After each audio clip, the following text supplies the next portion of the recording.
భూమి పోతుందన్న నోటిఫికేషన్ తర్వాత చాలామంది రైతులు నన్ను మునుగోడుకు వస్తామంటే నేనే నారాయణపురంకి వస్తా, ఇంత దూరం ఎందుకు రావాలి, అంతమంది ఉన్నారు కదా అని చెప్పి నేనే మీ దగ్గరికి రావడం జరిగింది. ఈరోజు ఈ కార్యక్రమంలో పాల్గొంటున్న వేదిక ఇచ్చిన పెద్దలందరికీ, నాయకులకు, వివిధ పార్టీల నాయకులు, నా ముందున్న రైతులకు, అందరి నాయకులు, ఇది చాలా సున్నితమైన విషయం. నేను కూడా ఒక రైతు బిడ్డగా పల్లెటూరు భాగంలో పుట్టి పెరిగి మా అమ్మ నాన్నలు కష్టం చేసి వాళ్ళ వెంబడి పొలం దగ్గర పోయి రాత్రి పోవాలనుకుంటే వాళ్ళు ఏ విధంగా కష్టం చేసి మమ్మల్ని అందరినీ సాధి పెద్ద చేస్తుండ్రో మాకు తెలుసు. ఎందుకంటే నేను హైదరాబాద్లో పుట్టి పెరిగి, పల్లెటూరులో పుట్టి పెరిగి చదువుకొని అక్కడ హైదరాబాద్ పోయినా. ఇక్కడ ఉన్న అందరం కూడా మేము మా జనరేషన్ వాళ్ళు అందరం కూడా అప్పుడు చదువంతా ఊళ్ళలోనే కోసం నగరాలకు పోతాం, పల్లెటూళ్ళలో కాకుండా. కానీ మన పెద్దలు చిన్నప్పుడు మనం వాళ్ళతో కలిపిన రోజులు, వ్యవసాయం మీద ఆధారపడ్డ రైతులు ఏ విధమైన జీవన విధానం ఉంటుంది, వాళ్ళకు భూమి నమ్ముకొని ఎట్లా బతుకుతారు, కాలం అయితే ఎట్లుంటుంది వాళ్ళు బతుకుతారు, కాలం లేనప్పుడు ఎట్లుంటుంది, కరెంట్ ఉంటే ఎట్లుంటుంది, కరెంట్ లేకపోతే ఎట్లుంటుంది, అనావృష్టి ఏంది, అదృష్టి ఏంది, పంటలు బాగా పండితే ఎట్లుంటారు, పంటలు ఏదైనా రోగాలు వచ్చి పంటలు నష్టపోతే ఎట్లుంటారు అనేది కళ్ళతో చూసిన మనిషిని, అనుభవించిన మనిషి మా తల్లిదండ్రులు కూడా. సున్నితమైన అంశం. ఎందుకంటే భూమి అంటే చాలామంది ఎమోషనల్ బాండింగ్, అంటే భూమితోటి వాళ్ళకు ఎమోషనల్ బాండింగ్ అంటే తెలుగులో భావోద్వేగమైన అనుబంధం ఉంటుంది భూమితోటి వాళ్ళకు. అది డబ్బులతో కొనలేదు.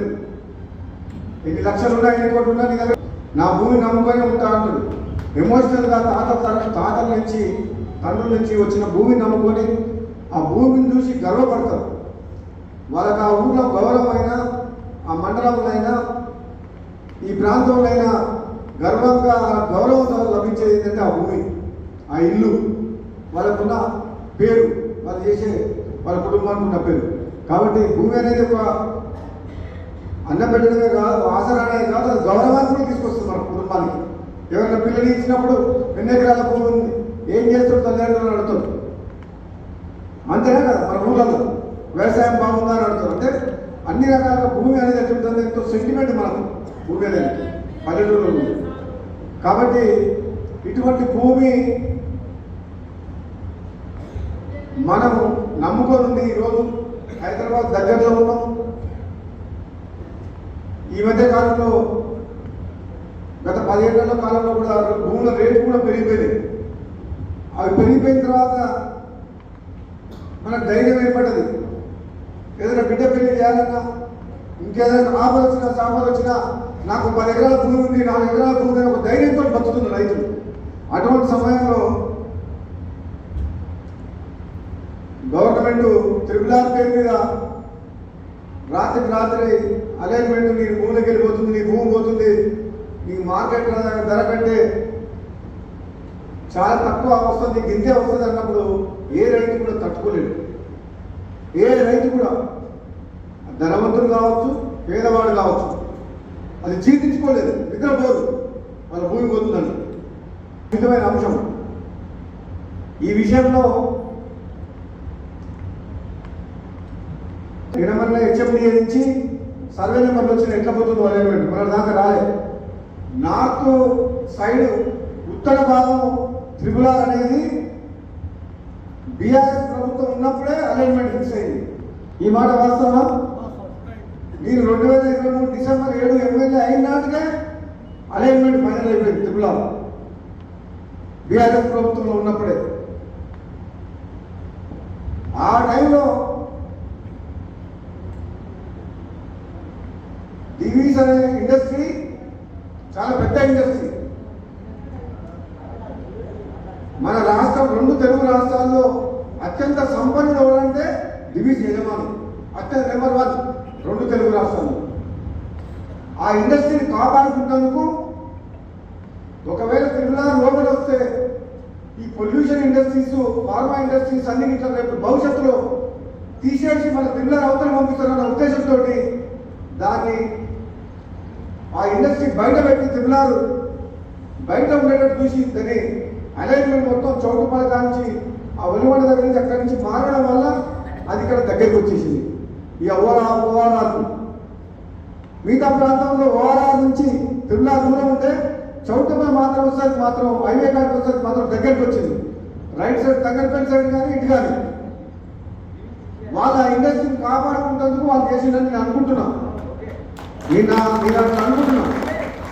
కానీ నేను ఎమ్మెల్యే అయిన తర్వాత చాలా మంది బీఆర్ఎస్ పార్టీ నాయకులు వచ్చిండ్రు. అప్పటికే ఎలైన్మెంట్ ఫిక్స్ అయిపోయింది. గెజిట్ నోటిఫికేషన్ వచ్చింది. నేను తెలుసుకున్న కలెక్టర్ గారితో ఆర్డీఓ గారితో మాట్లాడిన చాలాసార్లు ఇట్లా రైతులు మొత్తుకుంటున్నారు 2-3 కోట్ల ఎకరం ఉన్నది, మీరు 50-60 లక్షలు ఇస్తే ఎట్లా, వాళ్ళందరూ ఏడుస్తున్నారు, మొత్తం కుటుంబాలను రోడ్డు మీదకి వస్తాయని చెప్పిన. అంటే ఇప్పుడు ఏం చేయలేము, వాళ్ళు కోర్టు పోవచ్చు, కలెక్టర్కి అప్పీల్ చేసుకోవచ్చు, దీన్ని అలైన్మెంట్ మారడం కుదరదని చెప్పింది. మేము ప్రయత్నం చేసినాం. దాని తర్వాత దాని కంటిన్యూయేషన్గా ఇప్పుడు దక్షిణ భాగం అలైన్మెంట్ మొన్న డిసైడ్ అయ్యి మొన్న డిక్లేర్ అయింది. ఇందులో మీరందరూ అనుకుంటచ్చు, నేను ఇక్కడ ఎమ్మెల్యేని, శాసనసభ్యుని, కాంగ్రెస్ పార్టీ ప్రభుత్వం ఉంది, కాంగ్రెస్ పార్టీ ఎమ్మెల్యేని. ఈ అలైన్మెంట్ నన్ను అడిగి ఫిక్స్ చేసిరా, ఏడన పోవాలని చెప్పి ఎవరైనా అధికారులు కానీ మంత్రి కానీ ముఖ్యమంత్రి నన్ను ఎవరైనా పిలిచిండా, ఏడన పోవాలని అడిగిందా? అడగలేదు. మీరందరూ అది గుర్తుపెట్టుకోవాలి, అడగలేదు. గవర్నమెంటే వాళ్ళకు అనుగుణంగా గవర్నమెంట్లో ఉన్న పెద్దలు కావచ్చు, ముఖ్యమంత్రి, పై అధికారులు ఎట్లా డిసైడ్ చేసారు, ఎవరు డిసైడ్ చేశారో నాకు సమాచారం కూడా ఇవ్వలేదు. మీరందరూ ఎట్లా పేపర్లో చూసిర్రో నేను అట్లే పేపర్లో చూసినా. పోనీ త్రిపురార్ పోయే నియోజకవర్గాల ఎమ్మెల్యేలు అందరి గురించి ముఖ్యమంత్రి గారు ఎప్పుడైనా సమావేశం పెట్టినా లేదు, ఆ సమాచారం కూడా లేదు. త్రిపురార్ డిక్లేర్ అయ్యేంత వరకు మన చౌటుపల్లి నుంచి మొదలు పెట్టుకుంటే నారాయణపురం, మర్రిగూడెం 3 మండలాలు మొత్తం పోతున్నాయి మన దగ్గర. మొత్తం తెలంగాణలో ఎక్కువ ముందు త్రిపురాలో పోయే కాన్స్టిట్యూన్సీ ఏదంటే మునుగోడు కాన్స్టిట్యూన్సీ. ఈరోజు మునుగోడు నియోజకవర్గంలో సగం నియోజకవర్గం త్రిపురాలో లోపలికి వస్తుంది. కానీ నన్ను పిలిచి మాట్లాడినరా, నాతో సంప్రదించిండ్రా, కనీసం నాకు ఇన్ఫర్మేషన్ ఇచ్చిండ్రా, ఎక్కడ పోవాలి, ఎక్కడ పోవద్దు, ఏ విధంగా పోతే బాగుంటుందో నాతో చర్చించిండ్రా? లేదు. మొట్టమొదటిసారి త్రిపురాలు రైతులు సౌత్ దక్షిణ భాగం కలుస్తా అంటే నేను ఏమంటే నిన్న వచ్చిన నా మూడుకు నిన్న చెప్పొద్దు, ఇలా పొద్దుగా కలుస్తా అని చెప్పి మన రామన్ జగన్నాథ్ అని చెప్తే రేపు మా నారాయణపురం నేనే వస్తాం మాట్లాడదామని చెప్పిన. దీని మీద తప్పకుండా నేను ప్రభుత్వంతో మాట్లాడతాను.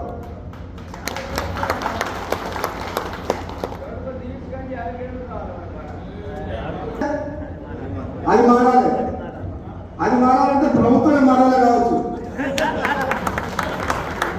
ఎందుకంటే ఆ అలైన్మెంట్ మార్చేందుకు నాయకులు అక్కడ చౌటుపల్లి మండలంలో ఉన్న త్రిపురాకు పోయే రైతులు కానీ అందరూ కూడా వాళ్ళు తొక్కని గడపలేదు. ఢిల్లీ రాకపోయి పెట్టిందంటారు దాంతో చౌటుపల్లి రైతులు ఈ రోజు వరకు ఉత్తర త్రిపుర మారిందా, అలైన్మెంట్ మారిందా? బీజేపీ నాయకుడు కేంద్ర మంత్రి కిషన్ రెడ్డితో సహా, బండి సంజయ్తో సహా, నితిన్ గడ్కరీకి, నడ్డాకు మొత్తం ఢిల్లీ మొత్తం తిరిగి వచ్చింది. ఉత్తర తెలంగాణ సంబంధించింది మారలేదు. ఇప్పుడు మనది ఇది మారాలంటే అది మారాలి. మరి ఏం చేయాలో మీరు చెప్పాలి. ఇప్పుడు నేను కాదు, ఏం చేయాలనేది మీరు అన్నారేది. రాజగోపాల్ రెడ్డి ఉన్నాడు, గట్టివాడు కొట్లాడుతాడు, ఏదైనా చేయాలని అంటున్నాడు. మీకు మొన్న లచ్చమ్మ గూడెంనే చెప్పిన సబ్ స్టేషన్ ఓపెనింగ్ అప్పుడు, గతంలో నేను ఎమ్మెల్యే ఉన్నప్పుడు బీఆర్ఎస్ ప్రభుత్వంలో ఈ ప్రాంతానికి అన్యాయం జరిగితే అసెంబ్లీ సాక్షిగా ఎంత చెప్పినా వినకపోతే నా రాజీనామా చేసి మొత్తం ప్రభుత్వమే మున్గోడు ప్రజల కాలకాయ తీసుకొచ్చిన అని చెప్పిన ఆ రోజు. నేను రాజీనామా చేయకపోతే వచ్చిన ప్రభుత్వం మీ చౌటుపల్లి నారాయణపూర్ రోడ్ అవునా, చౌటుపల్లి 100 పడగల ఆసుపత్రి అవునా, మీ గట్టుపడ మండలం అవునా, చండూరు రెవెన్యూ డివిజన్ అవునా, శివన్నగూడెం రిజర్వాయర్ భూమి యూనివర్సిటీకి పైసలు వచ్చినా, ఈ డెవలప్మెంట్ నిధులు వచ్చినా మున్గోడుకు రాజీనామా చేస్తే అప్పుడు కదిలిండు. అప్పటిదాకా లెక్క చేయలే. మొన్న లచ్చమ్మ కూడా సబ్స్టేషన్ ఓపెనింగ్ చెప్పిన నాకు హామీ ఇచ్చిన మాట వాస్తవము. తిరిగి కాంగ్రెస్ పార్టీలో చేరినప్పుడు మంత్రి పదవి ఇస్తానని, అది ఆలస్యమైనా పర్వాలేదు, మీరు ఎదురు చూస్తా, ఓపిక ఉంది, నాకు అన్యాయం జరిగినా పర్వాలేదు, కానీ మున్గోడు ప్రజలకు అన్యాయం జరిగే ఏ పని చేసినా సరే నా నిర్ణయం ఎంత దూరమైనా పోతా అని చెప్పి అంటే దాని అర్థం ఏంటి? మీరు అర్థం చేసుకోవాల్సింది, మీరు ఎవరైనా ఆలోచన చేయొచ్చు. రాజగోపాల్ రెడ్డి అనే వ్యక్తి నన్ను ఇన్ఫ్లుయెన్స్ చేయడం అంటే అది ఎవరి వల్ల అయ్యే పని కాదు. మన వాళ్ళకి నిజంగా అన్యాయం అవుతుందంటే, నిజంగా ఈ ప్రాంత ప్రజలకు అన్యాయం అవుతుంది అని అంటే నేను ఎంత దూరమైన పోతా, ఎంత త్యాగమైనా చేస్తా, ఎంత కొట్లాడైనా చేస్తా, నీకు భయపడేటోడు కాదు. కాకపోతే ఒక్కటేంటి, మనం అర్థం చేసుకోవాలి. త్రిపురాలు మొత్తం 360 కిలోమీటర్లు వస్తుంది. మొత్తం ఎన్నో జిల్లాలు. ఉత్తర చౌటుపల్లి డిసైడ్ అయిపోయింది. మరి సడన్ గా దీని అలైన్మెంట్ మళ్ళీ బయట తీసుకుపోగలుగుతారా, లేకపోతే అది తీసి మన దివిసి లోపలికి చేసి మళ్ళీ అలైన్మెంట్ మార్చాలా? అది సాధ్యమే కదా. దాని గురించి మాత్రం నేనే ఇక్కడ రాష్ట్రంలో ఉన్న ముఖ్యమంత్రిగా కావచ్చు, కేంద్రంలో నితిన్ గడ్కరీ గారు కూడా నాకు దగ్గర పరిచయం, చాలా దగ్గర మనిషి. నేను పార్టీ వేరైనా గతంలో నేను పార్లమెంట్ సభ్యులు ఉన్నప్పటి నుంచి పరిచయము. ఒకసారి నేను మాట్లాడతాం. నిన్న మొన్న కూడా మన చౌటుపల్లి రైతులు నా దగ్గరకు వచ్చిండ్రు. మన 15 రోజుల కింద ఆర్టీఓ ఫోన్ చేసి ఇప్పుడు ఏదైతే చేస్తుండ్రో ప్రాసెస్ పనులు ఏమైనా చేస్తుండ్రో అలైన్మెంట్, ల్యాండ్ ఎక్విజిషన్, భూ సేకరణ దాంట్లో అన్ని ఆపేయండి అని చెప్పిన కలెక్టర్ గారికి, ఆర్టీఓ గారికి, వాళ్ళందరినీ. అందుకనే మీ అందరూ కూడా ఒకసారి మళ్ళీ మాటిస్తున్నా, ఇవాళ మొట్టమొదటి సమావేశం మనది ఈ త్రిపులార్ గురించి. ఏ ఊళ్ళు పోతున్నాయి అంటే నాకు డీటెయిల్ నాకు ఇచ్చిండ్రు. ఒకసారి పై అధికారులతో మాట్లాడతా. మరి ఇది ఫైనలా?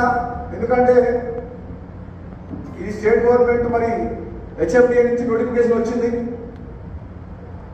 దీన్ని ఏ విధంగా మనం మార్చవచ్చు, దీన్ని ఇంకా దూరం తీసుకుపోవాలంటే మరి చౌటు గతంలో అటుపక్కన కూడా మారాలన్నా దీని మీద కొంచెం సమయం కావాలి. ఎందుకంటే నేను ఒక మాట చెప్తున్నా, మిమ్మల్ని మభ్య పెట్టి మాటలు చెప్పి అబద్ధాలు ఆడాల్సిన అవసరం నాకు లేదు. నేను ఏం చేసినా సరే పారదర్శకంగా మీకోసం ఏ పని ఏమన్నా చేస్తాం, ఎవరి దగ్గర రమ్మన్నా వస్తాం. ఎందుకంటే నాకు మీకు అన్యాయం జరగొద్దు అనేదే ఉంటుంది. పార్టీలకు అతీతంగా మున్గోడు నియోజకవర్గంలో ఉన్న ప్రతి ఒక్కరికి న్యాయం జరగాలి తప్ప అన్యాయం జరగదంటే ఎమ్మెల్యేగా లేరు. నేను ఒక పార్టీకి ఎమ్మెల్యే కావచ్చు, గెలిచిన తర్వాత ఒక ఎమ్మెల్యేగా నాకు అందరు సమానమే. ఎవరు బాధపడకూడదు, ఎవరు నష్టపోకూడదు. ఇక్కడ పార్టీలు అనేది ఏమి ఉండదు. ఏ పార్టీ అయినా పర్వాలేదు, ఎవరికి అన్యాయం జరగాలనే ఉద్దేశంతో దీనికి మనం ఒక కమిటీ లాగా ఫామ్ చేద్దాం. డెఫినెట్గా దీన్ని పెద్ద ఎత్తున అందరు పార్టీ నాయకులు చెప్తున్నా. రాజు నేను ఎమ్మెల్యేగా ఉన్నా సరే ఇటువంటి ఏదైనా మార్పులు చేర్పులు చేయాలన్నా నా బలగం మీరే. కాబట్టి రేపు నేను ఏదైనా యుద్ధం చేసినా, పోరాటం చేసినా, ప్రభుత్వం మీద ఒత్తిడి తీసుకురావాలన్నది మీ వల్లనే అయితే తప్పితే నేను ముందుంటా. మీకు అక్కడ అన్యాయం జరగకుండా ఉంటా. ఒకటి నెంబర్ 1 నాకు అర్థమైంది ఏంటంటే అలైన్మెంట్ మార్చి దూరంగా పెట్టడం చేయాలి. నెంబర్ 1. నెంబర్ 2, ఒకవేళ మనం ఎంత ప్రయత్నం చేయడం కాని పక్షంలో మాకు మార్కెట్ రేట్ ప్రకారం మాకు రేట్ ఇవ్వాలి. 70 లక్షలు ఉన్న భూమిని 12 లక్షలు తీసుకుంటే మాత్రం మీకంటే ముందు నా ప్రాణం అడ్డం వేసిన సరే ఆ భూమి కాదు నేనే ఉంటే మీ భూమి పోనీయను. నీ నిలబడతా అక్కడ నీ నిలబడ్డాక వస్తాడా నేను అడ్డం వేసినా సరే మీకు అన్యాయం జరుగుతుంటే మాత్రం నేను మాత్రం మీకోసం తప్పనిసరి పరిస్థితుల్లో భూసేకరణ భూలు అలైన్మెంట్ మార్చాలేము అంటే మాత్రం మార్కెట్ రేట్తో సమానంగా ఈ పేదల భూ అయితే ఎవరు పోతుందో అంత రేటు కట్టిస్తే మీరు ఏ గవర్నమెంట్ ఏం రూల్ పెట్టుకుంటారో మీ ల్యాండ్ ఎక్వేషన్ రూల్ ఏం మార్చుకుంటారో కానీ వీళ్ళకి మాత్రం అన్యాయం చేయకుండా ఉండేంత వరకు మాత్రం మీరు అందరం కలిసి మనం పోరాటం చేస్తాం. ఇది ఒక్కటి కాదు. ఇక్కడికి దూరం వచ్చిన నిన్న ఉంటే కూడా చెప్పినా నేను రెండు నుంచి ఆలోచిస్తున్నా అది మొత్తం త్రిపులాన్ని క్యాన్సల్ చేయించేయబడలేదని అవసరమైతే త్రిపుల మొత్తం రద్దయిన పర్వాలేదు కానీ ఇక్కడ ప్రజలకు అన్యాయం జరగద్దు. ఎందుకంటే భూమిని నమ్ముకొని ఎంతో ఆశతో ఎంతో ధైర్యంతో మాకు 10 కాలాల పాటు మాకు మా పిల్లలకు బతుకుదెరువు కానీ ధైర్యంగా అనిపించే ఆ తల్లి మాట్లాడేది చూస్తుంటే అటువంటి భూమి కళ్ళ ముందర పోతుంటే అడ్డి భవిష్యత్తులా తీసుకుపోతుంటే మాత్రం ఎవరి మనసు ఒప్పుకోదు. కాబట్టి నేను మీ వెంట ఉంటా. ఇది మొదటి రోజు సెప్టెంబర్ 8వ తారీఖు. ఇది మొదటి రోజు మాత్రమే. మన అవసరమైతే వేల మంది అయినా సరే ఎటువంటి పెద్ద కార్యక్రమాలు చేస్తారు. మీరు కూడా తయారు ఉండండి. ఎక్కడికక్కడ ప్రభుత్వం స్తంభించలే సాధ్యమైతే తప్పే మామూలు కాదు. ఈ ముందే చెప్తున్నా మీ party ruling party Congress party ఎమ్మెల్యేలైనా కాంగ్రెస్ పార్టీ ఎమ్మెల్యే నియోజకవర్గంలో అన్యాయం జరిగితే అవసరమైతే ప్రభుత్వంతో కూడా పోరాటం చేస్తారు. నేను సిద్ధంగా ఉన్నా అని చెప్తున్నా. మీరేదో లాలూచి పడి ముఖ్యమంత్రి దగ్గర పోయో నాకేదో పదవి ఇస్తే నేను సపరేట్ కూడా కూర్చున్నా మా రైతులకు అన్యాయం అయితే నీ పదవి వద్దు నాకేమొద్దు నీ పైసలు వద్దు పదవి వద్దు నాకు రైతులు ముఖ్యం మా ప్రాంత ప్రజలు ముఖ్యం అనే స్వభావం గల మనిషిని కాబట్టి చెప్తున్నారు. మీకు ఎటువంటి అనుమానం అవసరం లేదు. ధైర్యంగా ఉండండి. మీకు న్యాయం జరిగే వరకు మీ వెంట నేను ఉంటా. మీరు ధైర్యంగా ఎవ్వరు కూడా ఏడో అవసరం లేదు మీకు. ఎందుకంటే మీకు ఒక ఎమ్మెల్యే ఉండు. నేను ఆనాడు చెప్పిన 2018 మళ్ళీ ఇప్పుడు చెప్తున్నా. నేను ఎమ్మెల్యేగా వచ్చింది మీ ఇంట్లో ఒక కుటుంబ సభ్యునిగా వచ్చిన తప్పితే నేను ఒక పదవి కోసం రాలేదు. ఆనాడు ఈనాడు కూడా చెప్తున్నా. ఎవరికి ఏ కష్టం వచ్చినా ఇంట్లో ఒక ఇంటి మనిషిలాగా ఒక కుటుంబ సభ్యులాగా ఏ బాధ వచ్చినా ఆ బాధ కోసం కొట్లాడతాం.